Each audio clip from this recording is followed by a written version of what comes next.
কোরআনুল হাকিমের ৩য় নম্বর সূরা নাম হলো সূরাতু আলে ইমরান। এই আলে ইমরান মানে হলো ইমরানের পরিবার, ইমরানের ফ্যামিলি। ওনার নাম ছিল ইমরান, তার স্ত্রীর নাম ছিল হান্না বিনতে ফাখুজ। স্ত্রী হান্না বিনতে ফাখুজ আল্লাহ সুবহানাহু ওয়া তাআলার কাছে দোয়া করেছিলেন, বলেছিলেন, হে আল্লাহ, আমার পেটের মধ্যে যে সন্তান এসে গিয়েছে, আমি সেই সন্তানকে বাইতুল মুকাদ্দাসের জন্য মান্নত করে ফেললাম। নাযারতু লাকা মা ফি বাতনি মুহাররারান ফাতাকাব্বাল মিন্নি ইন্নাকা আনতাস সামিউল আলিম। হান্না বিনতে ফাখুস আল্লাহ সুবহানাহু ওয়া তাআলার কাছে চমৎকারভাবে দোয়া করে বলেছিলেন যে, হে আল্লাহ,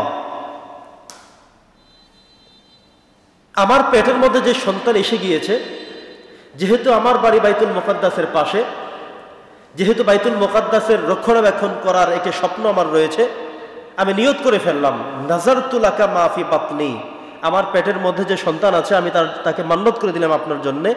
সন্তান জন্মগ্রহণ করলে আমি সেটা মসজিদের জন্য ওয়াকফ করে দিব, মান্নত করে ছেড়ে দিব।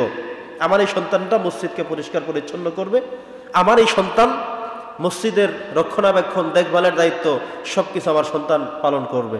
আলহামদুলিল্লাহ, কত চমৎকার করে তিনি আল্লাহর কাছে দোয়া করলেন। আমরা কতজন এভাবে মান্নত করতে পারি যে আমার সন্তানকে আমি মসজিদের জন্য দিয়ে দিলাম, আমার সন্তানকে আমি দ্বীনের রাস্তায় কোরবান করে দিলাম, আমার সন্তানকে আমি ইসলামের রাহে দিয়ে দিলাম, আমার সন্তানকে আমি মাদ্রাসার জন্য ওয়াকফ করে দিলাম, তার জীবনটা যেন মাদ্রাসায় কেটে যায়। কত চমৎকার দোয়া না? সুবহানাল্লাহ পড়েন। সম্মানিত উপস্থিতি, এবার হান্না বিনতে ফাখুজ যখন এই দোয়া আল্লাহর কাছে করলেন, আল্লাহ তাআলা তার দোয়া কবুল করে ফেললেন। কিন্তু হবে কি, তিনি যে সন্তান প্রসব করলেন, তিনি সন্তান প্রসব করার পরে দেখলেন যে সেটা একটা কন্যা সন্তান, মেয়ে সন্তান। তিনি আবার বললেন যে, আল্লাহ, আমি যে সন্তান প্রসব করলাম, ওয়াদাআতুল উনসা, যেটা আমি জন্ম দিলাম সেটা তো মেয়ে সন্তান হয়ে গেল। আমি তো মনে করেছি পুত্র সন্তান হবে, এখন মেয়ে সন্তান মসজিদের কাজ করবে কিভাবে? আল্লাহ বললেন, ওয়ালাইসা যাকারু কাল উনসা, তুমি যে মেয়ে সন্তান জন্ম দিয়েছ এটা 10-20টা ছেলেদের থেকেও আলাদা একটি মেয়ে। সুবহানাল্লাহ, একাধারে 10-20 জন পুত্র সন্তান যে কাজ করতে পারবে, যে সার্ভিস দিতে পারবে, যে কাজ করতে পারবে, তার থেকে বেশি পরিমাণে করতে পারবে তোমার এই মেয়ে। আলহামদুলিল্লাহ। তাহলে তিনি বুঝ পেয়ে গেলেন যে আমার মেয়ে কোনো সাধারণ মেয়ে নয়, আমার মেয়ে যেমন তেমন মেয়ে নয়, আমার মেয়েটি যেন তেন মেয়ে নয়, বরং আমার মেয়েটি একটি স্পেশাল মেয়ে। সুবহানাল্লাহ পড়েন। একটি স্পেশাল মেয়ে তিনি জন্মদান করলেন।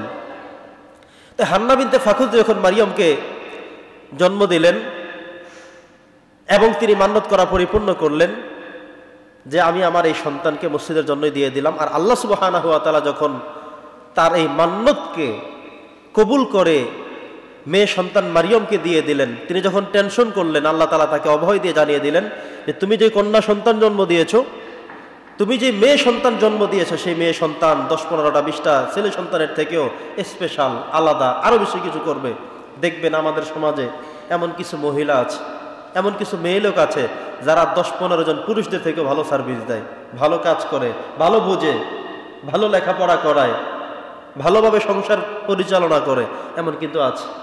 আল্লাহ বলে দিয়েছেন যে ওয়ালাইসা যাকারু কাল উনসা, হে হান্না, তুমি যে মেয়ে সন্তান জন্ম দিয়েছো, তোমার মেয়ে সন্তানটি এক্সেপশনাল, অন্যরকম, সব মেয়েদের মতো না, সবার মতো না, সে আলাদা, তুমি বুঝতে পারবে। সুবহানাল্লাহ। এবার তিনি যখন মান্নত করেই ফেললেন, আল্লাহ তাআলা যখন মেয়ে সন্তান দিয়েই দিলেন, এবং আল্লাহ বললেন যে টেনশনের কোনো কাজ নাই, মেয়ে সন্তানকে আমি রিসিভ করে ফেলেছি। তাহলে এবার হযরতে মারিয়াম আলাইহিস সালাম তিনি আস্তে আস্তে বড় হচ্ছেন, আর মারিয়াম আলাইহিস সালাম তাকে বাইতুল মুকাদ্দাসের পাশে একটি ঘর বানিয়ে সেখানে তাকে থাকবার জন্য জায়গা করে দিলেন। সুবহানাল্লাহ। যাতে করে তিনি সেখানে থেকে মসজিদের সার্ভিস দিতে পারেন, আর তাকে দেখাশোনার দায়িত্ব দিয়ে দিলেন তার এই মুরব্বী হিসেবে হযরতে জাকারিয়া আলাইহিস সালামকে। পড়ি সুবহানাল্লাহ, একটু সবাই জোরে বলি সুবহানাল্লাহ। জাকারিয়া আলাইহিস সালাম সম্পর্কে তার মামা হতেন, মামার কাছে ভাগ্নি যেমন নিরাপদ এই চিন্তা ভাবনা করে ওয়াকাফালাহা জাকারিয়া, আল্লাহ বলছেন আমি এই জাকারিয়া আলাইহিস সালামকে মারিয়ামের দেখাশোনার দায়িত্ব দিয়ে দিলাম। তা আমরা আজকে সেই জাকারিয়া আলাইহিস সালামের জীবন বৃত্তান্ত আমরা জানবার চেষ্টা করবো ইনশাআল্লাহুল আজিজ। সম্মানিত উপস্থিতি, জাকারিয়া আলাইহিস সালামের তিনি দায়িত্ব কিভাবে পেলেন, এটা নিয়ে অনেকগুলো কথা আছে, এখানে অনেকগুলো ব্যাখ্যা রয়েছে। ওনার দায়িত্ব কে নিবে এটা নিয়ে তাদের মধ্যে একটু লটারি হয়েছিল, কে নিবে তার দায়িত্ব। অনেকেই বলছে আমরা নিব, আমি নিব, আমি নিব, এভাবে অনেকে বলছিল, অনেকে চেয়েছিল। তো তাদের মধ্যে একটি লটারি করা হলো, সেই লটারির মধ্যে হযরত জাকারিয়া আলাইহিস সালামের নাম চলে আসলেন, তিনি দায়িত্ব নিয়ে নিলেন এই হযরত মারিয়াম আলাইহিস সালামকে। আরেকটি বর্ণনা এসেছে তাফসীর ইবনে কাসিরের মধ্যে যে ওনারা যে তাওরাত কিতাব লিখে রাখতো, সবার কাছে কলম ছিল, ইজ ইউলকুনা আকলামাহুম আইয়ুহুম ইয়াকফাল, তাদের হাতে যখন কলমগুলো ছিল বলা হয়েছিল তোমরা সবাই জর্ডান নদীতে কলমগুলো নিক্ষেপ করবে। নিক্ষেপ করার পরে যদি পানির স্রোতে কলমগুলো নিয়ে যায় তাহলে তিনি সেই দায়িত্ব পাবেন না। যার কলমটা এই জর্ডান রিভারের মধ্যখানে থেকে যাবে, কোথাও চলে যাবে না, স্থির থাকবে, বোঝা যাবে তিনি সেই দায়িত্ব পাবেন। তখন সবাই মিলে দাঁড়ালেন, কিনারে দাঁড়িয়ে এভাবে জর্ডান নদীর মধ্যখানে নিক্ষেপ করলেন, সবার কলমগুলো চলে যাচ্ছে। কিন্তু হযরত জাকারিয়া আলাইহিস সালাম যখন তিনি কলম নিক্ষেপ করলেন, দেখা গেল তার কলমটি গেল না, স্থির থেকে গেল। তখন তিনি সেই দায়িত্ব নিয়ে গেলেন। সুবহানাল্লাহ। তিনি সেই দায়িত্ব নেওয়ার পরে তিনি এবার মারিয়াম আলাইহিস সালামের কাছে তিনি যেতেন, তার খোঁজখবর নিতেন, কি খেয়েছে, কিভাবে থেকেছে, ভয় করে কিনা, মসজিদের খেদমত ঠিকমতো হচ্ছে কিনা, বিভিন্ন চিন্তা ভাবনা নিয়ে তিনি নিয়মতান্ত্রিকভাবে তার কাছে যেতেন। এখানে আরেকটি গুরুত্বপূর্ণ বিষয় রয়েছে। হযরত জাকারিয়া আলাইহিস সালাম তিনি এই মারিয়াম আলাইহিস সালামের কাছে তিনি যেতেন, তার খোঁজ খবর নিতেন। যেহেতু ওয়াকাফালাহা জাকারিয়া, তাকে দায়িত্ব দেওয়া হয়েছে, তিনি সে দায়িত্ব পালন করবার জন্য তিনি সেখানে যেতেন। তিনি যে যেতেন এবং তিনি যে দায়িত্ব ঠিকমতো পালন করতেন, তিনি একটা সময় তার ঘরের মধ্যে প্রবেশ করে দেখলেন যে কুল্লামা দাখালাল মিহরাব ওয়াজাদাহা ইনদাহা রিজকান, তিনি তার কাছে কিছু ফল পেলেন। এমন ফল, মনে করেন বর্তমানে এই সময়ে যদি বাজারে আম উঠে যায়, আম, এই সময় যদি এসে কাঁঠাল উঠে যায় বাজারে, তখন আমরা অনেকে চিন্তা করবো যে এটা তো আমের খন্দ না, আমের সিজন না, এখন তো কাঁঠালের সিজন না, এখন তো লিচুর সিজন না। যদি এখন বাজারে এগুলো উঠে যায়, যদি কেউ আপনাকে এমন কিছু ফল দেয়, তাহলে আপনি সেটাকে ভিন্নভাবে দেখবেন, ঠিক কিনা বলেন? আপনি চিন্তা করবেন কিনা এই সময় আম পেল কোথায়, এই সময় কাঁঠাল পেল কোথায়, এই সময় লিচু আসলো কোত্থেকে। তো মারিয়াম আলাইহিস সালামের কাছে এভাবে কিছু বেমৌসুমী ফল তার কাছে আল্লাহ তাআলা ফেরেশতাদের মাধ্যমে পাঠিয়ে দিতেন। তিনি এই বেমৌসুমের ফল সামনে নিয়ে তিনি খেতেন। তো এই জাকারিয়া আলাইহিস সালাম একদিন তার কক্ষে প্রবেশ করে তিনি দেখলেন যে বেমৌসুমের কিছু ফল, এখন সিজন না, এখন সময় না, তিনি বাজারে যান না, কিন্তু ফল প্রায় সময় তিনি তার কাছে গেলে দেখেন যে তার পেয়ালার মধ্যে, তার পাত্রের মধ্যে ফল রাখা। তিনি আবার অবাক হয়ে জিজ্ঞাসা করলেন, ইয়া মারিয়াম, এ ফল কোথায় পেলে? তিনি বলছেন হুয়া মিন ইনদিল্লাহ, আল্লাহর পক্ষ থেকে আমার কাছে ফলগুলো আসে। সুবহানাল্লাহ। তার মানে হলো মারিয়াম আলাইহিস সালামের ব্যাপারে আল্লাহ তাআলা বলেছিলেন যে ওয়ালাইসা যাকারু কাল উনসা, হে হান্না, তুমি তো তোমার সন্তানকে মসজিদের জন্য মান্নত করে দিয়েছো, তুমি মনে করেছো পুত্র সন্তান হবে, কিন্তু আমি আল্লাহ তাআলা জানি এই যে মেয়ে সন্তান তোমাকে আমি দান করলাম, মেয়ে সন্তান 10-20টা পুরুষের সন্তানের থেকেও অনেক বেশি উত্তম। তাকে দিয়ে আমি অনেক বেশি খেদমত করিয়ে নিয়ে যাব। যখন সব মানুষ নামাজ পড়ে চলে যাবে, সেই সময় সে মসজিদে এসে পরিষ্কার করে যাবে। সুবহানাল্লাহ। এবং আল্লাহ তাআলা তাকে সেভাবেই তৈরি করে নিলেন। আর তার কাছে গুরুত্বপূর্ণ কিছু বেমৌসুমী ফল আসতো, তিনি সেগুলো ভক্ষণ করতেন। জাকারিয়া আলাইহিস সালাম সেগুলো দেখে তিনিও অবাক হয়ে যেতেন। এরপরে তিনি আল্লাহর কাছে দোয়া করেন, হে আল্লাহ, আমাকে তো তুমি কোনো সন্তান দিলে না, যেহেতু এই মারিয়াম আলাইহিস সালামের কাছে আমি প্রবেশ করলে বেমৌসুমের কিছু ফল পাওয়া যায়, তাহলে আমি তোমার কাছে দোয়া করলাম, হে আল্লাহ, তুমি আমার জন্য সন্তান দান করো, তুমি আমার জন্য সন্তান দান করো, যুররিয়াতান তাইয়্যিবান, আমার ফ্যামিলি থেকে তুমি আমার একজন সন্তান আমাকে দান করো, যেটা তোমার পক্ষে সম্ভব তুমি আমাকে দান করো। তিনি এভাবে দোয়া করলেন। সম্মানিত সুধী, এরপরে হযরতে জাকারিয়া আলাইহিস সালামের জীবনে যে গুরুত্বপূর্ণ বিষয়গুলো আমাদের সামনে চলে এসেছে, সেটা হলো আল্লাহ তাআলা বলেছেন সূরাতুল আম্বিয়ার মধ্যে যে কথাটি এসেছে ওয়া যাকারিয়া ইয নাদা রাব্বাহু রাব্বি লা তাযরনি ফারদান ওয়া আনতা খায়রুল ওয়ারিসিন। তিনি আল্লাহর কাছে বলেছিলেন, হে আল্লাহ, তুমি তো আমাকে কোনো সন্তান দাওনি, আমি তোমার কাছে দোয়া করলাম তুমি আমার জন্য সন্তান দিয়ে দাও। রাব্বি লা তাযরনি ফারদান, তুমি আমাকে একাই কি রেখে দিও না। ওয়া আনতা খায়রুল ওয়ারিসিন, তুমি তো উত্তম অভিভাবক, তিনি তো ওয়ারিস, তুমি দিতে পারো, তোমার দ্বারাই সম্ভব।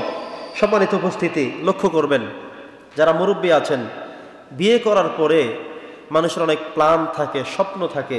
একটি ঘর তৈরি করলো, বিয়ে করলো, ঘরে স্ত্রী আসলো, সব মিলিয়ে থাকা শুরু করলো, কোনো সন্তান হচ্ছে না। একটা সময় যখন তাদের বয়স বার্ধক্যের দিকে চলে যাচ্ছে, টেনশনে পড়ে যায়, আহা কিছুদিন পর তো আমি মরে যাব, আমার স্ত্রী মরে যাবে, আমার ঘরে থাকবে কে? আমরা যদি বৃদ্ধ হয়ে যাই আমাদেরকে দেখাশোনা করবে কে? আমাদের খেদমত করবে কে? আমাদের হবে কেমন? আমরা কার কাছে থাকবো, কার কাছে ঠাঁই নেব? বিভিন্ন টেনশন কিন্তু চলে আসে, ঠিক কিনা বলেন? তো জাকারিয়া আলাইহিস সালাম অনেক বুড়ো হয়ে গেছেন, তার স্ত্রীও অনেক বৃদ্ধা হয়ে গিয়েছেন।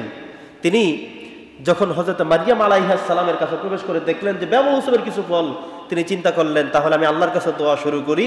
আল্লাহ তাআলা বেমৌসুমে যেহেতু ফল দিতে পারেন, এই সময় যদি কোনো আম গাছে আম ধরে থাকে, কাঁঠাল ধরে থাকে, লিচু ধরে থাকে, তার মানে হলো আল্লাহ তাআলা বিশেষভাবে এটা দিয়ে দিয়েছেন। অতএব আল্লাহর কাছে বলি, আল্লাহ দিতে পারবেন। আল্লাহ যদি দেন তাহলে আমি আল্লাহর কাছেই শুধুমাত্র চাইব, অন্য কেউ দিতে পারবেন না। সূরা আলে ইমরানের মধ্যে যে কথাটুকু আসছে, তিনি দোয়া করছেন, রব্বি হাবলি মিন লাদুনকা যুররিয়াতান তাইয়্যিবা, হে আল্লাহ তুমি আমার ফ্যামিলি থেকে আমাকে একটি পবিত্র সন্তান দান করো। ইন্নাকা সামিউদ দুআ, নিশ্চয় তুমি তো দোয়া কবুল করার মালিক, আর তো কেউ পৃথিবীতে নেই। এরপরে তিনি যখন এই দোয়াগুলো করছিলেন, এমন সময় তিনি আল্লাহর কাছে আরো কায়মানো বাক্যে কান্না স্বরে সালাত আদায় করার পরে হাত তুলে মুনাজাত দিয়ে আল্লাহর কাছে রোনাজারি করে বলছেন, হে আল্লাহ, ইজনাদা রব্বাহু নিদাআন খফিয়া, তিনি খুব ভয়ভীত সন্ত্রস্তে কায়মানো বাক্যে আল্লাহর কাছে বলছেন যে রব্বি ইন্নী ওয়াহানাল আযমু মিন্নি ওয়াশতাআলার রাসু শাইবান। তিনি বলছেন যে হে আল্লাহ, আমার যে হাড় আছে, হাড্ডি, ভিতরের রক্ত মাংস সবকিছু তো আমার একেবারে একাকার হয়ে গিয়েছে, এখন আমার শরীরের মগজের মধ্যে আর কিছু নেই, আমার হাড়ের মধ্যে এখন আর অন্য কিছু নেই।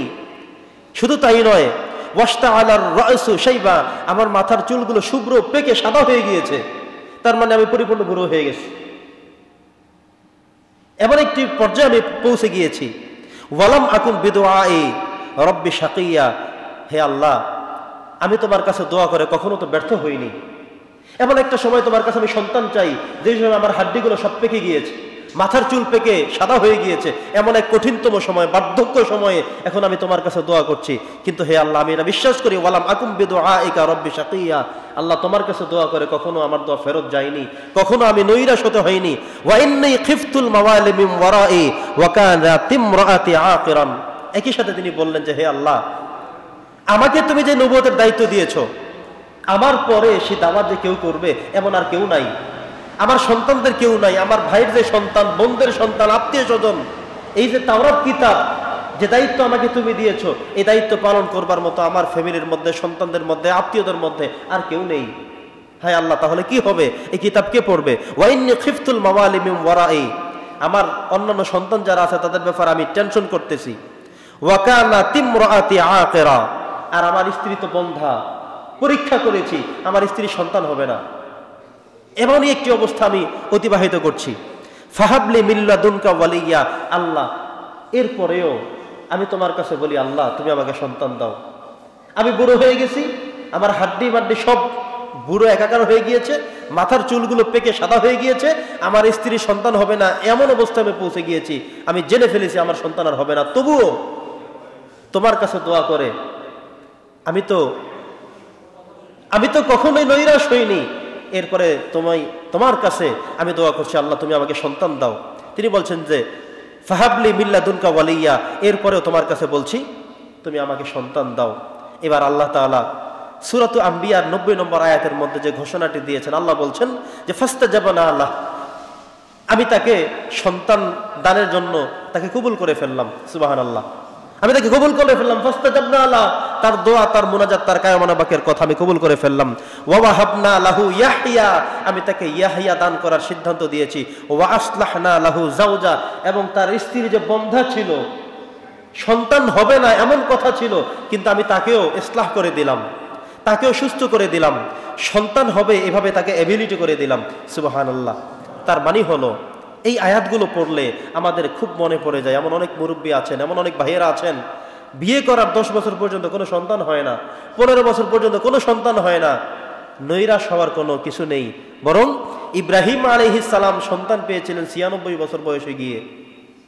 এই যে এখানে আমরা যেটা বলছি, হযরত জাকারিয়া আলাইহিস সালামের বয়স ছিল একেবারে, তিনি বলছেন যেটা কোরআনে আসছে, আল্লাহ বলছেন, তিনি নিজে বলতেছেন, আল্লাহ আমার চুল পেকে সাদা হয়ে গেছে, আমার হাড্ডি রক্ত মাংস এখন আর জোশ নাই শরীরের মধ্যে, আমার স্ত্রী বন্ধা, সন্তান হবে না, ডাক্তার খনকার সব বলে দিয়েছে, এরপরেও আমি তোমার কাছে দোয়া করি, তুমি আমাকে ফেরত দিবে না, তুমি আমাকে লা তাজারনি ফারদান, তুমি আমাকে একা একই রাখবে না, কারণ আমি ওয়ারিস রেখে যেতে চাই, আমি সন্তান রেখে যেতে চাই, আমি মারা গেলে যেন আমার জন্য বলবে রব্বির হামহুমা কামা রব্বায়ানি সগীরা, আমি মরে গেলে আমার এই ঘরের মধ্যে থাকবে, আমার এই সম্পত্তি ভোগ করবে, আমি বৃদ্ধ হয়ে গেলে আমাকে এসে খেদমত করবে, আমি সন্তান চাই, আমি ওয়ারিস চাই, আল্লাহ তুমি আমাকে ফেলে দিও না। এত যখন দোয়া শুরু করলেন, আল্লাহ বলছেন ফাস্তাজাবনা আল্লাহ, আমি তার দোয়া কবুল করে ফেললাম। এই বৃদ্ধ বয়সেও দাড়ি চুল সব পেকে একাকার হয়ে গিয়েছে, এতদিন কোনো সন্তান নাই, স্ত্রী বান্দা, এখন এসে আমি আল্লাহ বলে দিলাম ফাস্তাজাবনা আল্লাহ, আমি তার এই দোয়া কবুল করলাম। ওয়া ওয়াহাবনা লাহু ইয়াহইয়া, আমি তাকে ইয়াহইয়া নামে একটা সন্তান দিয়েছি। শুধুমাত্র সন্তান দিয়েছে তাই নয়, বরং বাবার নাম হলো জাকারিয়া, সন্তানের নাম হলো ইয়াহইয়া, বাবাও ছিলেন নবী, সন্তান ইয়াহইয়া, আল্লাহ তাআলা তাকেও বানিয়ে দিলেন নবী। সুবহানাল্লাহ। তার মানে হলো নবী হিসেবে তার সন্তানকে আল্লাহ কবুল করলেন। কিভাবে কবুল করলেন? সূরাত আলে ইমরান 39 নম্বর আয়াতের মধ্যে যে তথ্যটি এসেছে, আল্লাহ বলছেন যে ফানাদাতুল মালাইকাতু ওয়া হুয়া কাইমুন ইউসাল্লি ফিল মিহরাব, একদিন জাকারিয়া আলাইহিস সালাম মেহরাবে দাঁড়িয়ে নামাজ আদায় করছেন, মসজিদে নামাজরত অবস্থায় রয়েছেন, এই সময় কিছু ফেরেশতা আসছে, এসে ফানাদাতুল মালাইকা, ফেরেশতারা তাকে ডাক দিয়ে বলছে নামাজের মধ্যেই যে ইন্নাল্লাহা ইউবাশশিরুকা বিয়াহইয়া, আল্লাহ তাআলা তোমাকে একজন সন্তানের সুসংবাদ দিয়ে আমাদেরকে পাঠিয়েছেন, যার নাম হবে ইয়াহইয়া। সুবহানাল্লাহ। তার মানে হলো সন্তান হবে না এই কথা বলার কোনো সুযোগ নেই, বরং আল্লাহ তাআলা চাইলে বৃদ্ধ বয়সেও গিয়ে কোনো সন্তান দিতে পারেন। সন্তান দেয় কে বলেন? সন্তান দিতে পারেন কে? কাউকে শুধুমাত্র পুত্র সন্তান দান করেন, কাউকে শুধুমাত্র কন্যা সন্তান দান করেন, কাউকে পুত্র সন্তান মিক্স করে দেন, কাউকে পুত্র কন্যা কোনো সন্তানই দেন না। এই সব কিছু করেন কে? আল্লাহ দেখাচ্ছেন যে কোনো পুরুষের কিংবা কোনো নারীর কোনো কৃতিত্ব না, কোনো ব্যর্থতা না, এই স্বামী স্ত্রী যেভাবে একত্রে থেকে তাদের সব পুত্র সন্তান হচ্ছে, এই দম্পতি একই সাথে একইভাবে থেকে তাদের সব মেয়ে সন্তান হচ্ছে, এই দম্পতি একইভাবে থেকে তাদের পুত্র কন্যা সন্তান সবই হচ্ছে, আরেকটা ফ্যামিলি একই সিস্টেমে থেকেও তাদের কোনো কিছুই হয় না। তার মানে হলো তোমাদের হাতের মধ্যে কিছু নেই, সবকিছু আমি আল্লাহর হাতের মধ্যে। সুবহানাল্লাহ। আল্লাহ বলছেন ইয়াহাবু লিমান ইয়াশাউ ইনাসাও ওয়া ইয়াহাবু লিমান ইয়াশাউ যুকুর, আমি কাউকে পুত্র দেই, কাউকে কন্যা দেই, কাউকে পুত্র সন্তান উভয় দেই, কাউকে আবার আমি কিছুই দেই না। আমার নাম হচ্ছে আল্লাহ। সুবহানাল্লাহ। প্রিয় সুধী, সূরাত আলে ইমরানের 7 নম্বর আয়াতে যে কথা আসছে, আল্লাহ বলছেন, আল্লাহ সুবহানাহু ওয়া তাআলা এখানে যেই গুরুত্বপূর্ণ মেসেজটি দিলেন যে ইয়া জাকারিয়া ইন্না নুবাশশিরুকা বিগুলামিন ইসমুহু ইয়াহইয়া, যে আমি তোমাকে যেই পুত্র সন্তান ইয়াহইয়ার সুসংবাদ দিলাম, তার একটি পুত্র সন্তানের যে ঘোষণা দিলাম, ইসমুহু ইয়াহইয়া, তার নাম হবে ইয়াহইয়া, সে নামটা আমি রেখে দিলাম। সুবহানাল্লাহ। তার মানে হলো বিগত বিভিন্ন নবী রাসূলদের জীবনীতে আমরা কিছু এক্সেপশনাল জিনিস পেয়েছি, এখানে আবার আলাদা কিছু পেয়েছি। আগে দেখতাম আল্লাহ তাআলা ইব্রাহিম আলাইহিস সালামকে বলেছেন যে আমি তোমাকে পুত্র দিব, আল্লাহ তাআলা বলেছেন আমি সন্তান দিব।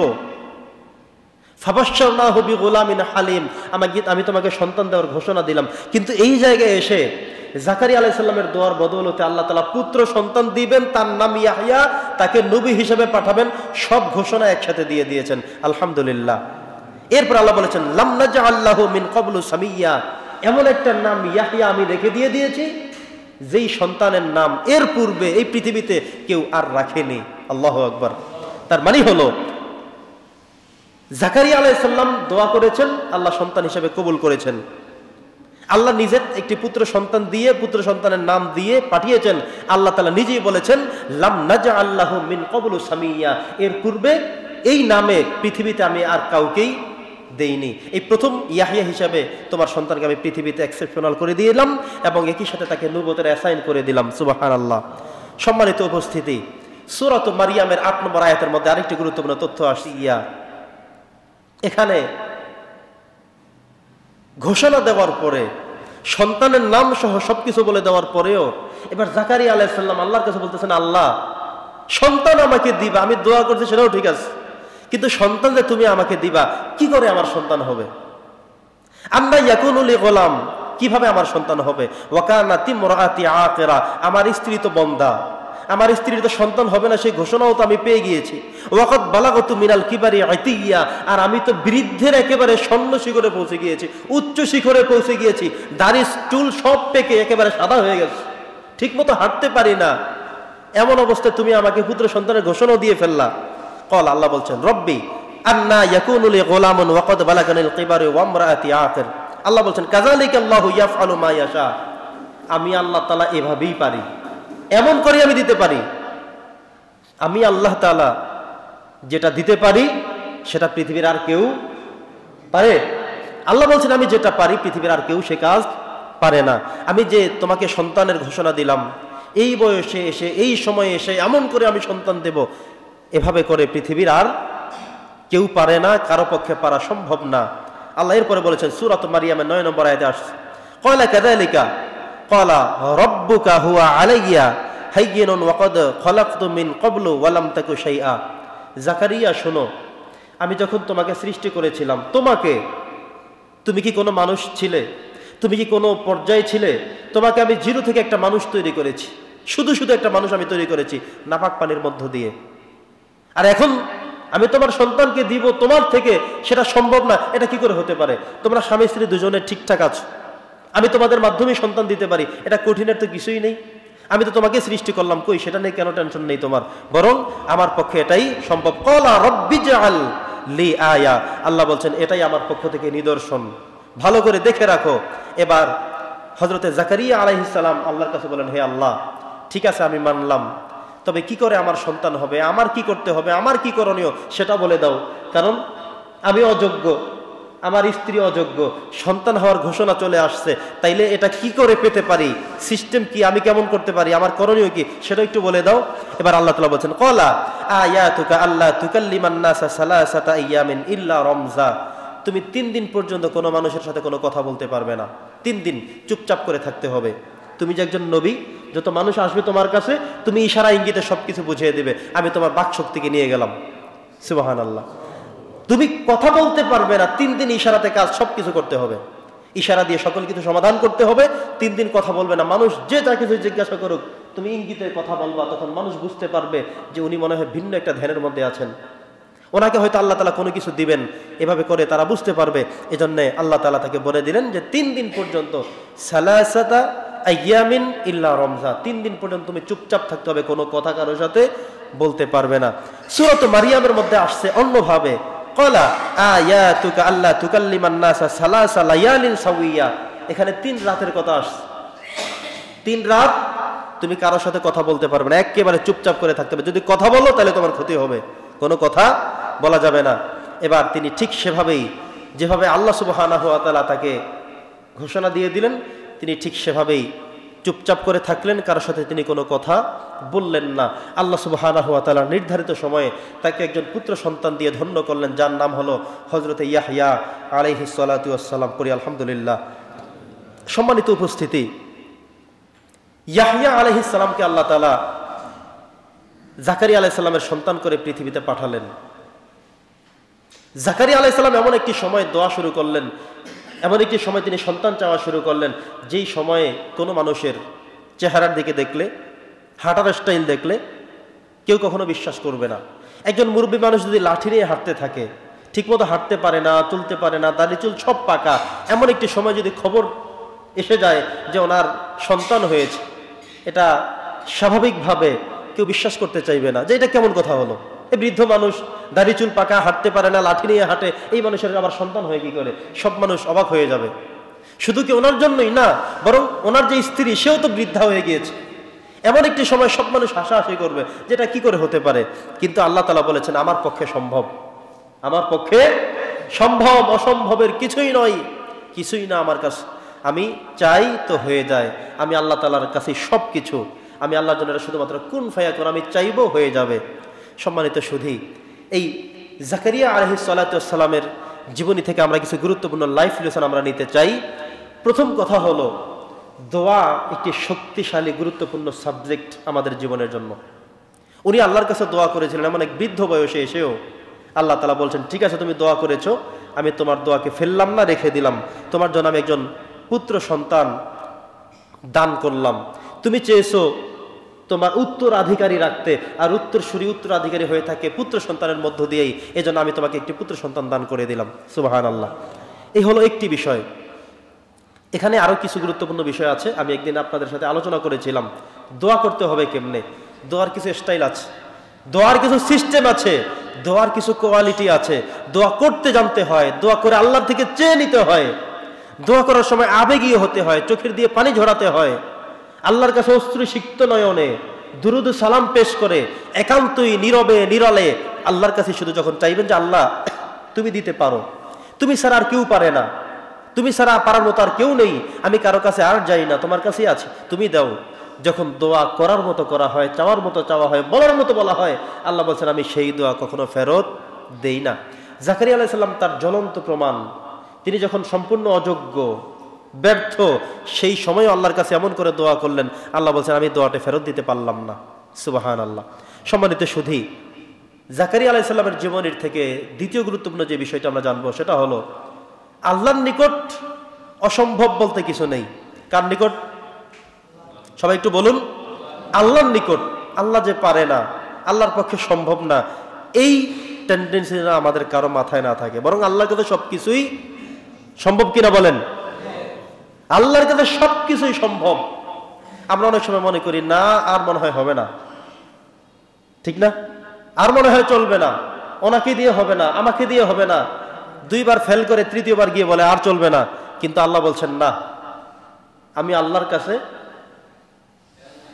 এমন কিছু বিষয় নাই যেটা হবে না, আমি পারি না, আমি পারবো না, হতে পারে না, এটা আমি আল্লাহর জন্য হবে না। বরং আল্লাহর কাছে অসম্ভব বলতে কিছু নেই। আপনি শুধু চাইতে থাকেন, বলতে থাকেন, আল্লাহ দিতে সব সময় প্রস্তুত। সুবহানাল্লাহ। হযরত জাকারিয়া আলাইহিস সালামের জীবনী থেকে তৃতীয় নম্বর শিক্ষা হলো, আমরা কখনো আশাহত হব না। অনেক সময় আমরা একটা জিনিস চেয়ে নৈরাশ হয়ে ফিরে যাই, না আর দোয়া করা যাবে না, আমাকে দ্বারা আর হবে না। মাঝে মধ্যে আমরা এমন করি, আমাকে দিয়ে আর হবে না, আমার পক্ষে আর সম্ভব না, আমি এটা আর করতে পারবো না, অমুকে দিয়ে আর হবে না, আমার এই স্ত্রীকে দেওয়া হবে না, আমার এই সন্তান দিয়ে হবে না, ও আর পাস করতে পারবে না, ও আর মানুষ হবে না। এভাবে মাঝে মধ্যে আমরা নৈরাশ হয়ে যাই। জাকারিয়া আলাইহিস সালামের জীবনী আমরা শুনে বুঝতে পারলাম যে মানুষ কখনো আশাহত হওয়া যাবে না। আমাদেরকে আশাহত হওয়া যাবে না, বরং আমাদেরকে আশায় যখন বুক ফুলিয়ে রেখে আল্লাহর কাছে বলতে থাকবো, আল্লাহ তাআলা আমাদেরকে সেই আশাবাদী থেকেই, আশার জায়গা থেকে আমাদেরকে সামনে এগিয়ে নিয়ে যাবেন। সুবহানাল্লাহ।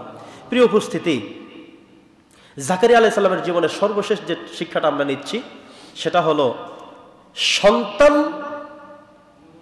আমাদের জন্য কি হিসেবে থাকবে, আমরা সন্তানকে দিয়ে কি কামনা করতে পারি, কি চাইতে পারি, কি উদ্দেশ্য আমরা গ্রহণ করতে পারি, এটা হলো গুরুত্বপূর্ণ একটি বিষয়। আমরা অনেকে চিন্তা করি যদি ছেলে হয় চাকরি করবে, আমাকে খাওয়াবে।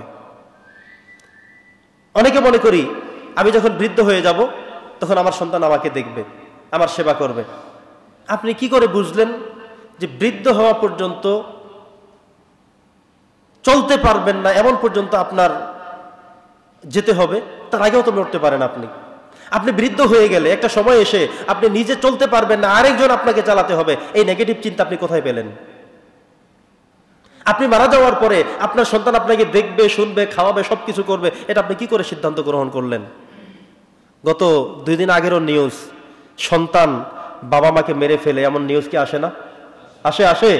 তাহলে আপনি কি করে বুঝলেন ছেলে হলেই খাওয়াবে, মেয়ে হলেই খেদমত করবে, বৃদ্ধ হলেই তার আপনাকে দেখতে হবে? এই টেন্ডেন্সি পেলেন কোথায়?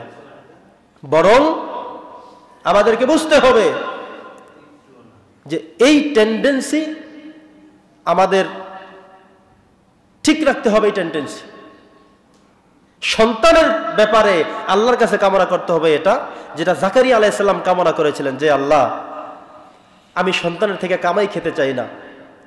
রব্বি লা তাযারনি ফারদান ওয়া আনতা খায়রুল ওয়ারিসিন, আমি ওয়ারিস চাই।